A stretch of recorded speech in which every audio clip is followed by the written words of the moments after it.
Alors que les projecteurs de l'actualité sont principalement braqués sur le Covid, qui continue à faire de ravages en République démocratique du Congo, il ne faut cependant pas oublier les autres maladies chroniques. Il y a par exemple les hépatites, ces maladies virales qui attaquent le foie. Leurs symptômes s'apparentent à la grippe et passent souvent inaperçus. L'hépatite tue et tue en silence. Les morts se comptent par milliers.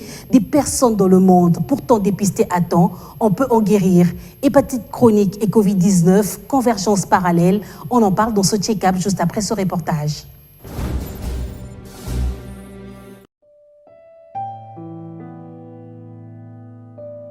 Comme le paludisme, la tuberculose, le VIH-Sida ou encore le Covid-19, les hépatites tuent chaque année des milliers de personnes dans le monde. Elles s'identifient de la lettre A à la lettre E. Les hépatites B et C sont reconnues comme les plus mortelles. Méconnues du grand public, la maladie fait des ravages en RDC. Au moins 700 000 personnes en souffrent sans le savoir. Elle est aussi une maladie négligée. Aucune politique nationale n'est mise en place pour une lutte efficace. Tueuse silencieuse et très insidieuse, ces symptômes s'apparentent à une grippe jusqu'à détruire le foie. Un réel problème de santé publique qui ne focalise pas assez d'attention, sinon aucune de la part des décideurs. Peut-être un manque de moyens, dans l'un ou dans l'autre cas, nous avons des précautions à prendre et tout passe par la bonne information. Alors que les projecteurs sont braqués sur le Covid-19, il ne faut pas oublier les hépatites. L'Organisation mondiale de la santé a tiré la sonnette d'alarme en appelant les pays à se mobiliser pour éliminer l'hépatite virale en tant que problème de santé publique d'ici à 2030. Un défi qui ne pourrait être relevé que si les pays renforcent le dépistage et rendent le traitement disponible. Car dépister à temps, on peut en guérir. La Journée mondiale contre l'hépatite est une occasion pour mieux faire connaître cette pathologie ainsi que ses conséquences sur la santé dans le cancer du foie. Docteur Pascal Chamala, bienvenue sur ce plateau de check-up. Comme d'habitude, chaque mois de juillet, vous revenez sur ce plateau pour sensibiliser, pour parler des hépatites. Vous sensibilisez plus sur le dépistage, qui est un moyen efficace pour une bonne prise en charge des hépatites chez nous ici en République démocratique du Congo. D'où votre slogan hépatite en RDC. Jusqu'au bout, jusqu'au fond, Tokolonga hépatite. Solo Tokolonga. Justement, c'est ça votre slogan. Est-ce qu'on peut savoir comment ça se passe cette campagne, jusqu'au bout, jusqu'au fond, Tokolonga hépatite? Est-ce que vous avez déjà enregistré des résultats dont vous espériez avoir depuis que vous avez commencé? Effectivement, lorsque nous avons commencé, il n'y avait rien. Il y avait des données très éparses qui n'étaient pas d'une grande importance. Et alors qu'on avait déclaré la guerre contre les hépatites, nous n'avions pas, nous, en RDC, des informations sur les hépatites. Alors que c'est une recommandation de l'OMS. Alors on s'est dit qu'il faut que nous nous mettions en campagne afin que, à la fin, nous puissions, par la sensibilisation, avoir une participation massive, laquelle participation massive va nous permettre d'avoir des informations sur la menace des hépatites. Quelle est l'ampleur des hépatites dans la RDC? Quel est l'impact des hépatites en RDC? Est-ce qu'aujourd'hui on connaît l'ampleur de cette maladie en RDC? On ne connaît pas officiellement, mais avec les études, nous avons vu que ça varie entre 3 et 7%. Ça voudrait dire qu'à Kinshasa, aujourd'hui, 700 000 personnes se promènent avec l'hépatite sans savoir qu'ils l'ont, d'une part, et donc ce sont comme des kamikazes. Ils vont se promener avec ça, et ils vont contaminer 700 000 autres, et ainsi de suite. Et donc, il faut absolument pouvoir avoir des données, dans notre base de données, comment le virus se comporte, pourquoi est-ce qu'il est si infectant, etc., etc. Et ça va nous permettre de mettre en place une politique sanitaire ou une politique thérapeutique qui va nous faire en sorte une politique qui jusque-là n'existe pas encore, d'autant plus que la maladie existe depuis. Oui, c'est une maladie comme une autre, hein, et donc en grand, ça existe. C'est-à-dire que nous avons effectivement un programme national de lutte contre les hépatites virales. Mais madame, je vous dirais que ce programme existe depuis 2003. Il n'a jamais été utilisé. Alors c'est vous dire l'intérêt que nous, vos médecins, nous avons vis-à-vis de votre santé, d'une part. D'autre part, très récemment, grâce à l'action RDC Tokolonga Hépatite, nous avons mis en place un plan stratégique qui n'est pas encore validé. Même budgétisé, mais il n'est pas encore validé. Et donc, il n'y a pas moyen de commencer quelque chose. Le plan n'est pas encore validé, n'est pas encore budgétisé, mais des actions sont quand même Alors, menées. nous avons l'avantage chez Clinique Astrid d'avoir un partenariat avec le ministère de la Santé et nous avons mis en place ce programme qui dit jusqu'au bout, c'est-à-dire jusqu'en 2030, jusqu'au fond, c'est-à-dire jusque dans 516 zones de santé, RDC solo. Tokolonga Hépatite. Docteur Chamala, Tokolonga Hépatite, mais de façon, je dirais, en résumé, qu'est-ce que vous pourriez dire de ces campagnes? Je crois que ça va déjà faire 3 ans depuis que vous avez commencé à mener des actions de sensibilisation. Vous avez même réalisé des campagnes, des dépistages gratuits, oui. de dépistage gratuit ici dans la ville. Est-ce qu'on peut dire que jusque-là, vous êtes sûr que vous allez sur la bonne voie, Yakolonga Hépatite, comme vous le dites? Nous avons tout à fait l'assurance que c'est jusqu'en 2030, nous allons continuer jusqu'au bout et peut-être au-delà. Nous avons 3 axes. L'axe sensibilisation, pour pouvoir faire ce qu'on appelle une cartographie. Nous avons un axe valorisation de la zone de santé. C'est là que doit se passer la bataille contre les maladies. Ici, chez nous, c'est un peu disparu. Enfin, bon, bref, c'est à différents niveaux, alors que c'est la zone de santé qui doit être valorisée. Et enfin, comme disait Laurent Kabila, prenez-vous en charge. Nous avons l'axe solidarité communautaire. Alors, l'axe solidarité communautaire va devoir faire en sorte que nous puissions trouver un financement de nous-mêmes d'abord pour que dans la communauté, nous puissions soigner nos semblables qui sont malades. Regarde les pasteurs dans les églises que nous fréquentons. Grâce à un locuteur que nous donnons chaque jour, ils ont construit des pyramides. Alors pourquoi est-ce qu'on ne pourrait pas construire des vertus avec la solidarité communautaire? C'est un moyen efficace également. Donc, pour lutter contre la maladie. Il y a 3 axes. Docteur, mais on est en pleine crise sanitaire. Covid-19 continue à frapper en République démocratique du Congo. Est-ce que cela n'est pas un obstacle pour vous, pour vos différentes actions? Non, ce n'est pas un obstacle, c'est une opportunité. Effectivement, nous voulons montrer aux gens, nous montrons aux gens que lorsque des intérêts sont derrière, voilà ce qui se passe. Alors que nous sommes très attaqués par les virus. Nous n'avons pas que Covid. Nous avons Covid, nous avons VIH, nous avons hépatite, et la rougeole et tant d'autres maladies infectieuses. Covid est en train de nous distraire. On va oublier que des gens meurent tous les jours de malaria, des hépatites, etc.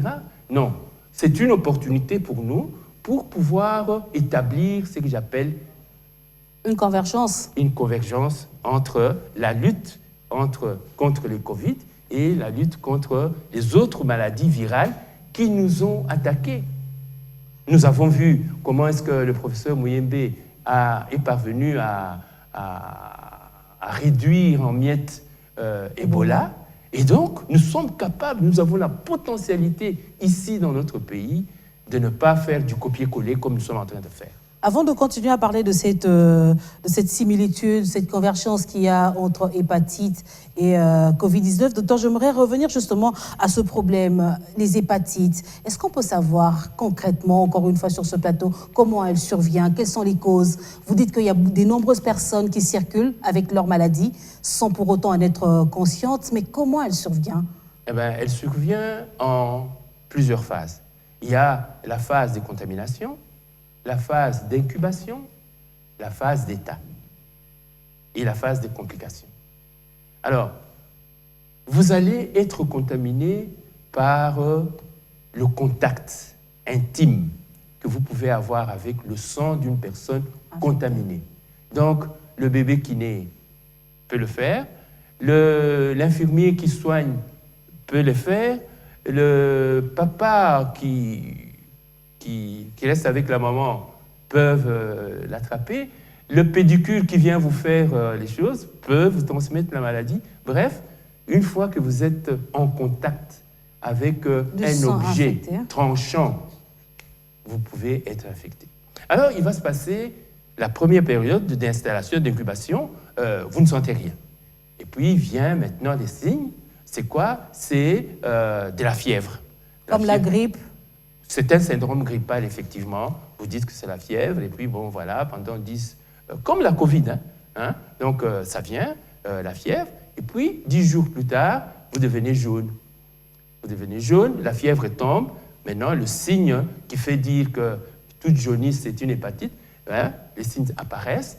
Et enfin, ça va aussi durer pendant 7 à 10 jours. Et puis enfin, pouf, la chose, l'ictère diminue et la grande fatigue s'installe.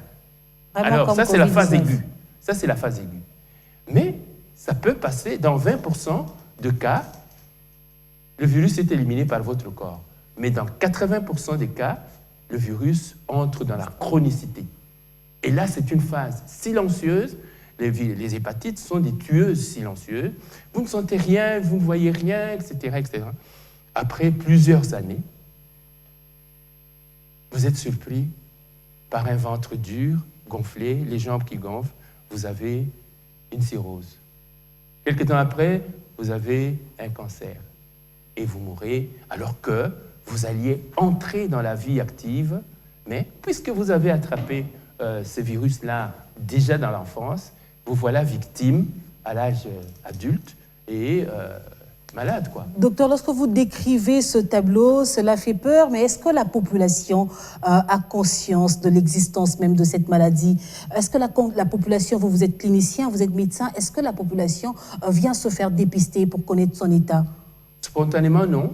Spontanément, non. Sauf quand nous utilisons notre axe de sensibilisation. Nous passons actuellement, par exemple, RDC Tokolongue Hépatite, nous travaillons avec la zone de Kalamou 2. Les partenaires sanitaires de la société civile nous ont demandé de faire la même chose avec la zone de santé de Ngiri-Ngiri.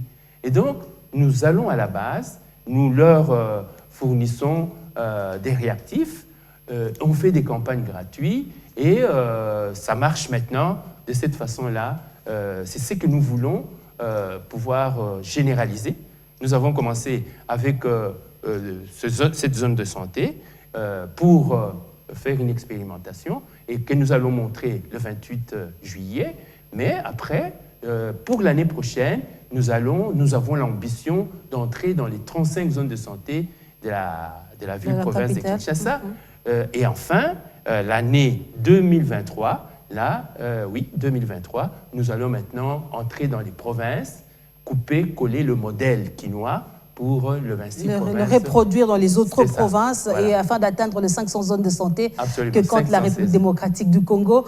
Donc c'est un travail de longue haleine, docteur. Oui. Mais je me rappelle, il y a, si j'ai bonne mémoire, 2 ans, l'OMS tirait déjà la sonnette d'alarme que les hépatites doivent être vaincues d'ici 2030. C'est d'ailleurs ça l'objectif de votre campagne. Mais est-ce que cette sonnette d'alarme, une fois tirée, n'a pas poussé le gouvernement, n'a pas poussé les autorités sanitaires de la RDC à s'associer avec ces genres d'actions que vous menez pour renforcer le dépistage? À ce stade-ci, ils sont distraits. Excusez-moi, elles sont distraites plutôt, les autorités, par la Covid-19 et les instructions qui viennent du Nord. Hein, ils ne tiennent pas compte de ce qui se passe sur le terrain. En fait, ils n'ont pas le temps de s'occuper de ce qui se passe sur le terrain. Mais nous sommes en train de faire de la pédagogie. D'ailleurs, comme je vous ai dit, nous sommes partenaires avec le ministère de la Santé publique. Le ministre nous a accueillis pour préparer la journée mondiale et il est notre facilitateur vis-à-vis du gouvernement, vis-à-vis de la présidence, au point qu'on aimerait, si c'était possible, que cette journée soit mise sous la double responsabilité du président de la République, à la fois comme président de la République démocratique du Congo et comme président de l'unité africaine. Et donc, vous voyez le link qu'on va pouvoir faire, aller en Afrique pour pouvoir faire une politique commune de lutte contre la maladie, notamment la Covid. Docteur, mais j'aimerais justement revenir sur ce link, ce parallélisme dont vous évoquiez dès le début de cette émission entre les hépatites et Covid-19. Il n'y a pas que Covid-19 en RDC, vous l'aviez vous-même soulevé, on parle des hépatites au cours de cette émission, mais il y a d'autres maladies infectieuses qui circulent dans notre pays. Est-ce qu'on peut établir justement des similarités entre ces deux maladies? Absolument. Il y a en fait tous les virus, tous les parasites vont conduire vers une maladie. Voilà déjà un parallélisme qui sont entre eux. La convergence dont je parle, c'est faire en sorte que nous puissions adopter la même attitude pour les différentes maladies, établir des ponts dans la prise en charge. Je m'explique. On s'est rendu compte dernièrement que le fait que le monde entier s'est mis à former un global fund dans lequel on mettait des fonds pour traiter le sida, pour traiter la tuberculose, pour traiter le paludisme, on a vu la courbe descendre d'une façon spectaculaire. Mais par contre, les hépatites qui n'étaient pas prises en charge par la communauté internationale, elles sont en train de prendre l'ascenseur. Maintenant qu'il y a la Covid, on voit qu'il y a de moins en moins d'attention sur la Covid, sur les hépatites, alors que c'est des mêmes ennemis. Le virus de la Covid-19, eh bien, ce virus-là, dans notre pays, dans nos pays africains, non seulement il est en train de nous rendre de plus en plus pauvres, mais dans les pays européens, il est en train de les rendre aussi beaucoup plus pauvres que nous, moralement parlant. On ne considère plus l'homme au niveau de l'Occident. Et voilà deux pauvretés provoquées par le même virus, au nord et au sud. Alors on dit, mettons nos efforts ensemble pour combattre. Docteur, lorsque vous dites « mettons nos efforts ensemble », qu'est-ce que vous voulez exactement? Est-ce que vous avez besoin des financements? Parce que s'il faut parler des pauvretés, on parlera pour nos pays ici des pauvretés matérielles, et de l'autre côté, on parlera peut-être de pauvreté morale. Mais qu'est-ce que vous voulez exactement? Est-ce que vous avez besoin de financement? Est-ce que vous avez besoin de moyens? Est-ce que vous pensez qu'il faudrait se concentrer sur les maladies chroniques et laisser un tout petit peu Covid qui attire l'attention? Qu'est-ce que vous voulez exactement? Ce que nous voulons, madame, ce que je veux, c'est peut-être pas l'opinion des autres, qu'on enlève le casque colonial. Il est temps que nous puissions descendre sur le même terrain, c'est la terre, et faire un partage. Qu'est-ce qui se passe? On ferme les frontières. Qu'est-ce qui se passe? On nous oblige à prendre le vaccin. Qu'est-ce qui se passe? Il y a de moins en moins d'humanité. Pourtant, nous pouvons faire des bonnes choses qui vont profiter et au nord et au sud. C'est l'humanité, le partage.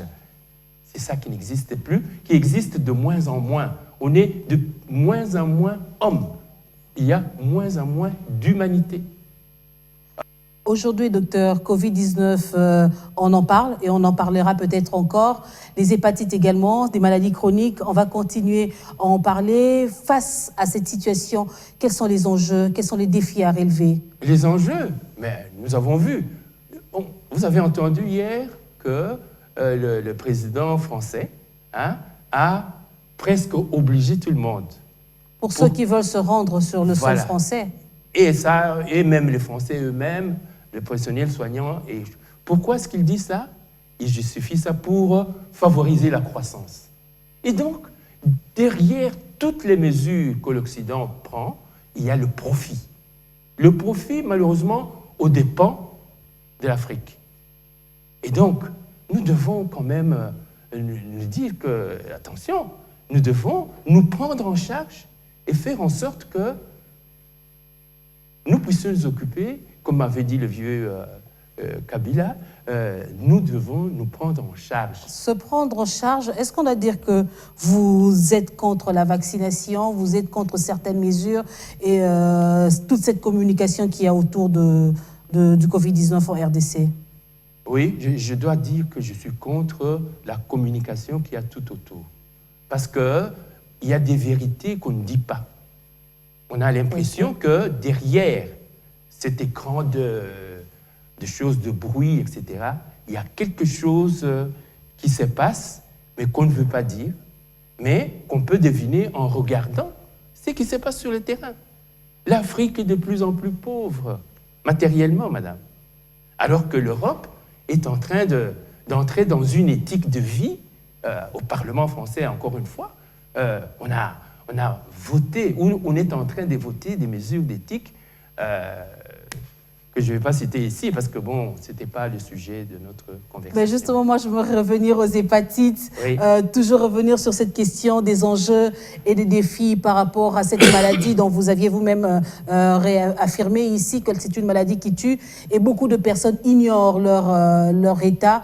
Ils sont peut-être porteuses de la maladie, mais sans le savoir. Docteur, quels sont les enjeux? Comment faire pour pouvoir renforcer justement le dépistage? Comment faire pour pouvoir renforcer les connaissances sur cette maladie? D'abord, je ferai une parenthèse pour vous dire que, madame, actuellement, il y a au monde 400 millions de personnes qui sont porteuses des hépatites. 400 millions. Ça, c'est l'ampleur. Et l'impact, c'est 1 400 000 personnes qui meurent chaque jour, chaque année. Je ferme la parenthèse. Et maintenant, quels sont les enjeux? Mais les enjeux, c'est la santé et le bien-être. Et ce n'est pas moi qui l'ai dit. Ce sont les objectifs du développement durable. Alors, si nous allons, comme nous sommes en train d'aller maintenant là, il n'y aura ni santé, ni développement durable. Il y aura peut-être un vide, mais l'homme n'aime pas les vides, d'une part, et puis l'homme a, heureusement, contrairement aux dinosaures, il a cette conscience humaine qu'il a en lui. Les dinosaures, je vous dis, ils ont disparu de la Terre parce que eux, ils n'avaient pas cette conscience. Mais l'homme, moi, je suis conscient, je suis confiant, a une dimension, une valeur ajoutée qui va faire qu'à un certain moment, il va prendre le sens inverse. Il va nager à contre-courant pour sa survie.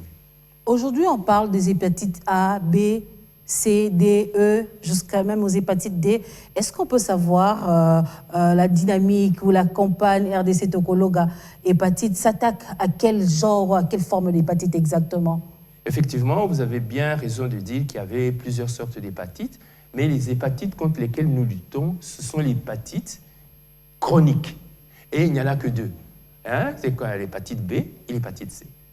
Quand est-ce qu'on parle des hépatites chroniques, docteur? Comme je vous ai dit tout à l'heure, sur l'évolution naturelle du virus, je vous ai décrit ça tout à l'heure, à la phase aiguë, après la phase aiguë, il y a 20% de personnes qui vont se débarrasser du virus.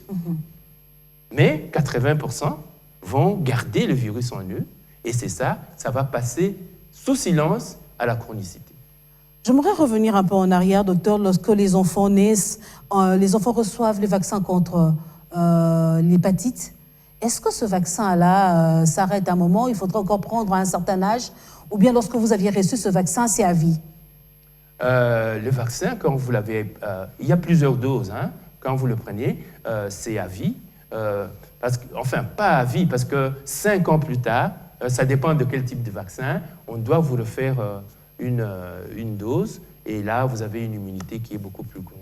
Et cette immunité vous protège justement des hépatites, de absolument, faire une forme absolument. chronique? C'est pour cela que nous faisons tout pour que notre personnel soignant, qui est vraiment en première ligne, plutôt que de faire du Covid, donner d'abord le vaccin qui existe et qui est sûr et qui les protège. Et puis après, on verra avec le Covid. 28 juillet, journée mondiale de lutte contre les hépatites. Vous êtes engagé dans cette lutte. Docteur Tiamala, quel est le message? Le message, solo tokolonga. Voilà. Il faut, nous nous sommes engagés sur 3 axes. ces axes, c'est la sensibilisation. Venez aux campagnes, parce que c'est là que nous allons pouvoir à vous donner des explications, que vous soyez conscients pour provoquer un éveil qui va vous permettre de vraiment vous engager à participer à la riposte contre les hépatites.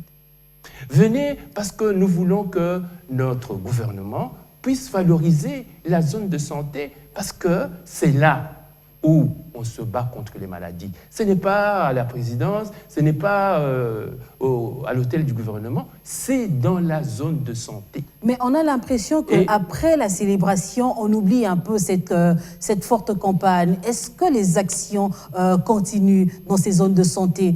Un peu comme si le 28 juillet, on va voir des banderoles, des affiches, on va voir un engouement, des gens venir, des conférences. Mais après le 28, est-ce que ce sont des actions continues qui sont menées au niveau de ces zones de santé ? Madame, je vous ai dit que désormais, nous prenons le sens inverse. Nous allons nager à contre-courant. Et je vous ai dit déjà que l'année prochaine, nous entamons la campagne pour que 35 zones de santé soient couvertes. Je pense que notre action va éveiller la conscience et des autorités politico-sanitaires et des partenaires pour que, ensemble, nous sommes là pour la cohésion, pour la cohérence et pour la convergence. Est-ce que vous êtes suffisamment soutenu ? Est-ce que vous avez quand même des partenaires qui vous soutiennent pour atteindre vos objectifs ? Nous avons le ressenti que nous sommes soutenus par la base, par la population. Dès qu'ils savent, c'est dire, n'avez pas quitté. Il faut que... Quand nous avons la base avec nous, si nous sommes cohérents, nous allons converger avec et les partenaires et les politiques. L'Organisation mondiale de la santé souhaite l'élimination de l'hépatite d'ici 2030. Est-ce que vous pensez que cet objectif, je reviens encore au terme de votre engagement, que cet objectif pourrait être possible en République démocratique du Congo ? Il est possible si on ne se laisse pas distraire par la Covid-19. Pourtant, la Covid-19 existe et existera toujours. Oui, elle va exister, elle va aussi passer à la chronicité, parce que similitude, ce sont des virus à ARN, comme le virus de l'hépatite C, c'est un virus à ARN. Enfin bref, je ferme la parenthèse. Et donc, si nous prenons le sens inverse duquel nous sommes en train de partir maintenant, et c'est possible, parce que notre devise, c'est quoi ?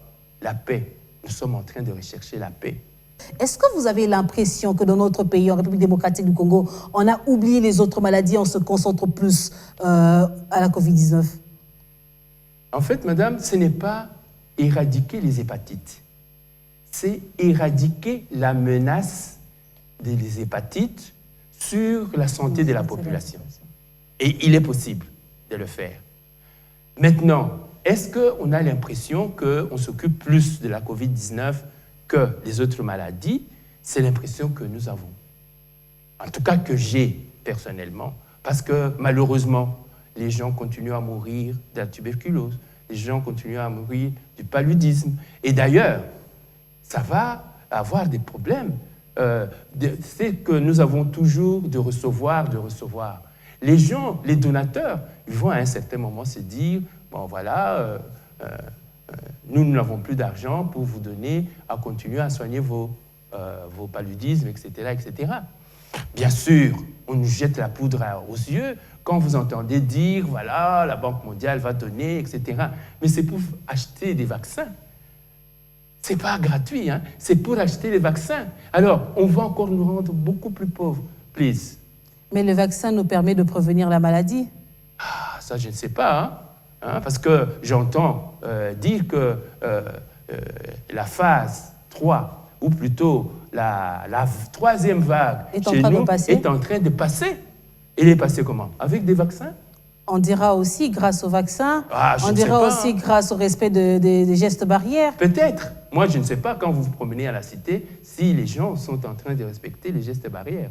Le ministre de la Santé a informé au Conseil de ministres que la courbe était descendante. Il y avait de moins en moins de cas de Covid-19. Est-ce qu'on doit espérer que la troisième vague est en train de passer? Quand est-ce qu'il y a eu la première et la deuxième? Vous êtes clinicien, vous avez reçu des malades dans vos hôpitaux, docteur? Depuis mars jusqu'à maintenant, je continue à recevoir des malades. Alors, bon. À ces malades, vous portez le titre de guérisseur. Les gens saluent ce que vous faites. Vous avez reçu beaucoup des malades, je dirais même 4 décennies à soigner, à traiter, à guérir. D'autres diront c'est Dieu qui guérit, les médecins soignent. Docteur Chamala, qu'est-ce que vous pourrez dire à toutes ces personnes qui sont en train de vous suivre en ce moment? Il n'y a pas que le Covid-19 qui circule, il y a plusieurs autres maladies qui continuent à tuer en République démocratique du Congo. On a la tuberculose, on a le paludisme, on a Covid-19, on a la rougeole qui tue des enfants. On a aussi les hépatites, docteur. Qu'est-ce que vous pourriez dire à toutes ces personnes pour pouvoir, je dirais, se protéger? Mais je dirais, après 40 ans de médecine et plus, j'ai la chance d'être devenu guérisseur. C'est-à-dire, je m'occupe de guérir les gens. Et j'ai les témoignages. Il y a des gens qui viennent me dire, docteur, de plus en plus, des gens qui viennent me dire, docteur, si vous n'étiez pas là, il y aurait eu quelqu'un d'autre de toute façon. Mais enfin, les gens sont très reconnaissants. Alors, ce que je veux leur dire, c'est que il faudrait vraiment vous rendre compte que la Covid-19 existe. Il ne faut pas nier. C'est une mauvaise attitude que de faire comme l'autruche, mettre la tête dans le sable et se dire que, bon, je ne vois rien. Non, la Covid existe. À notre portée, nous avons plusieurs possibilités pour pouvoir convaincre. Nous avons les gestes barrières, qu'il faut que nous puissions le faire. Mais sur ces gestes barrières, je vous dirais que c'est paradoxal. On se défend comme si l'ennemi, c'était le virus. Oui, le virus donne l'insuffisance respiratoire. Mais cette insuffisance respiratoire est sous notre responsabilité. C'est nous qui amenons le virus. Mais justement, il faut se protéger. On ne se protège pas. On mettait les masques, d'accord? Quand le bon usage de masques demande qu'on les change au moins 3 fois par jour. Combien de gens ont la possibilité d'échanger les choses 3 fois par jour? Il faut qu'ils sachent aussi. C'est ça la bonne information qu'il faut leur donner. Mettez les masques, mais sachez qu'après un certain temps, il faut pouvoir, etc. Donc, déjà, en observant d'une façon correcte les gestes barrières, qui nous étouffent d'ailleurs, vous êtes en train de vous battre contre l'insuffisance respiratoire, mais vous allez mettre le masque au niveau du nez pour que vous respiriez mal. Enfin, bon. Il y a des paradoxes comme ça. Par rapport etc. aux hépatites, qu'est-ce que vous pourriez dire à toutes ces personnes? Par rapport aux hépatites, informez-vous. Parce que, comme je vous ai dit, 5% des 400 millions de gens dans le monde ignorent qu'ils ont ça. Et donc, ils vont évoluer vers la complication. Chers parents, un papa qui avait son enfant souffrant de malaria avait fait une anémie, il a fait transfuser avec son propre sang. L'enfant avait 5 ans. Au cours de la vie, le papa est décédé dans un contexte louche, un peu comme ça, avec les yeux jaunes. Alors que l'enfant était en train de terminer son université, il était médecin d'ailleurs, il devait devenir médecin, cet enfant a commencé à présenter des signes, des douleurs abdominales, des yeux jaunes, le ventre qui gonfle. Et comme il était à la faculté, il est allé faire des examens. On a posé le diagnostic de cancer du foie. Et dans les statistiques, c'est parmi les cancers les plus courants chez les jeunes dans notre pays. Alors, s'il vous plaît, vous allez laisser vos enfants mourir, mais qui va continuer à gouverner le pays? Et donc, il est temps de prendre conscience, de s'informer. Il faut s'éveiller à la menace des hépatites, participer, mettre un environnement favorable, la solidarité communautaire. Je suis sûr que ça va nous aider. Et d'ailleurs, je vais vous demander, chers téléspectateurs, de vous joindre à moi et à madame, pour que chacun qui a un réseau puisse demander à son réseau de contribuer avec 5 dollars. 5 dollars seulement au financement de notre journée. Si nous avons 1000 personnes, symboliquement, ce serait extraordinaire parce que nous allons avoir au moins 5 000 dollars. Et avec ces 5 000 dollars, il est possible d'organiser correctement, avec la facilitation de l'OMS, que je remercie, la journée mondiale des hépatites virales. Et comment les gens feront pour faire parvenir leur contribution? Mais par exemple, j'ai mon équipe de communication qui va pouvoir diffuser et le message et le numéro. On va envoyer à chacun d'accepter notre offre WhatsApp, par exemple, ou Facebook. Enfin, nous avons beaucoup de canaux. Sur les réseaux sociaux. Voilà. Par exemple, j'ai dit, maman Patricia, ouvre-moi ton réseau. Mais je suis sûr que je vais atteindre 1000 personnes qui te suivent. Et par conséquent, j'aurai suffisamment de choses pour pouvoir faire en sorte que on ait un présage, un pressenti de ce que le chef de l'État nous a promis, la couverture sanitaire universelle.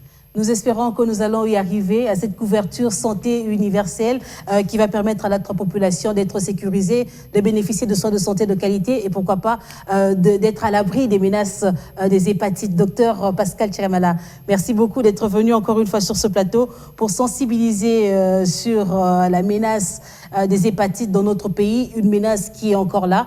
Mais vous êtes sûr, vous êtes convaincu qu'ensemble nous irons jusqu'au fond, jusqu'au bout, et que nous allons vaincre les hépatites en République démocratique du Congo. Tout à fait. Merci d'être venu sur ce plateau de Check-up. Merci. Et voilà, mesdames et messieurs, c'est la fin de ce Check-up. Je vous retrouve très prochainement sur B1 Télévision. N'oubliez pas de respecter les gestes barrières, car le virus circule encore.